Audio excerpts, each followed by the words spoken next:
Sri Sharda Devi and Her Divine Play, Chapter 32, page 665. The continuation of Holy Mother's advice to householders. One must experience the effects of one's past actions. None can escape them, but japa minimizes their intensity. For example, a man who, as a result of his past karma, is destined to lose his leg may instead suffer from the prick of a thorn in his foot. If you love a human being, you will have to suffer for it.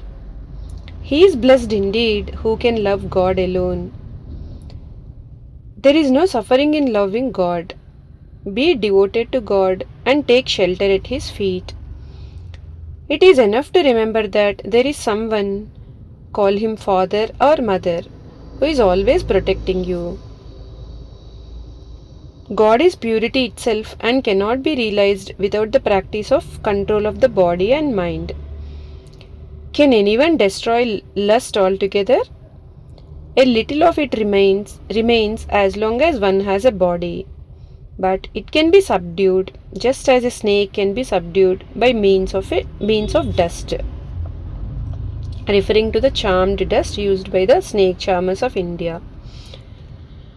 If you are constantly in contact with objects of enjoyment, you are likely to succumb to their influence.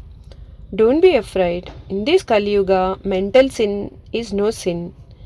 Free your mind from all worries on that score. You need not be afraid. The Master used to say that truthfulness alone is the austerity of the present age. One attains God by holding to the truth. My child, it is good to be active. Bless me that I may work as long as I live. One must always do some work. Only through work can one remove the bondage of work.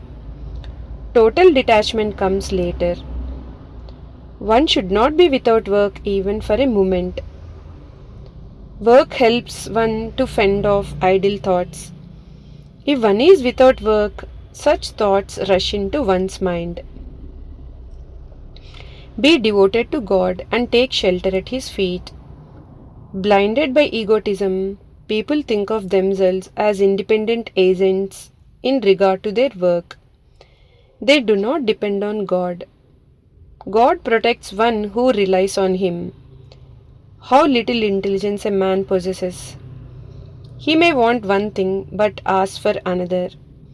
He starts to mold an image of Shiva and often ends by making the likeness of a monkey.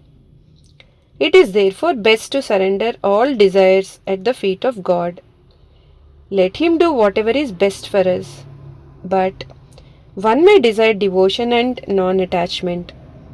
These are not harmful desires. They worshipped each other. Both Ramakrishna and Sharada knew their true nature was undivided, pure consciousness, and that their bodies were made of Maya.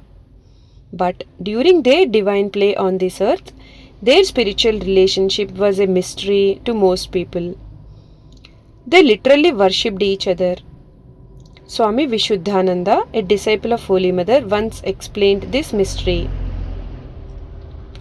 The Master said to Holy Mother, "The mother who is in the temple is the same mother who gave birth to this body and is now living in the Nahbat, and she is the same mother who is now massaging my feet."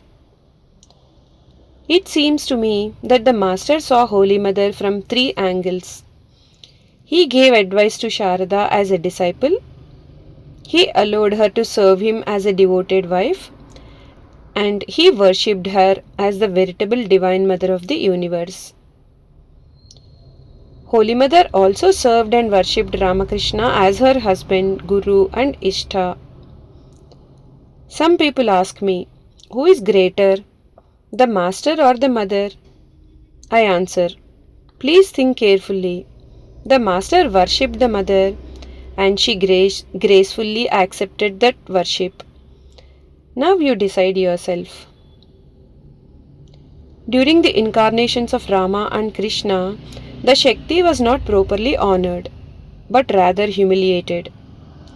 In Ramakrishna's incarnation, however, he worshipped his own Shakti and placed her in the highest position by this worship. Moreover, he made Bhairavi Brahmani his guru. This is the age of motherhood of God. Thy will be done.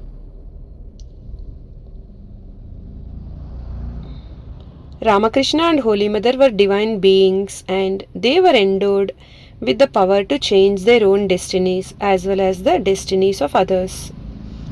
Although, out of compassion, they vicariously took some devotees' bad karma on themselves and suffered, they did not use that power for themselves to get rid of their own sufferings. They completely surrendered their destiny to God's will. When Shashadhar Tarkachudamani asked the master to apply his willpower to cure his cancer, the master replied, "As a Pandit, how can you make such a suggestion? This mind has been given up to God once and for all. How can I withdraw it from Him and make it dwell on this cage of flesh and bones?" Similarly, when someone said to the mother, "Mother, if once you say, let the disease be cured, it will definitely be cured." Holy Mother replied, "My child, can I say such thing? Whatever is the will of the Master, that will happen. What more can I say?" Someone insisted, "Mother, please say once, let the disease go, and it will go away." She humbly replied, "I cannot say that. Let the Master's will be done." Jai Ma.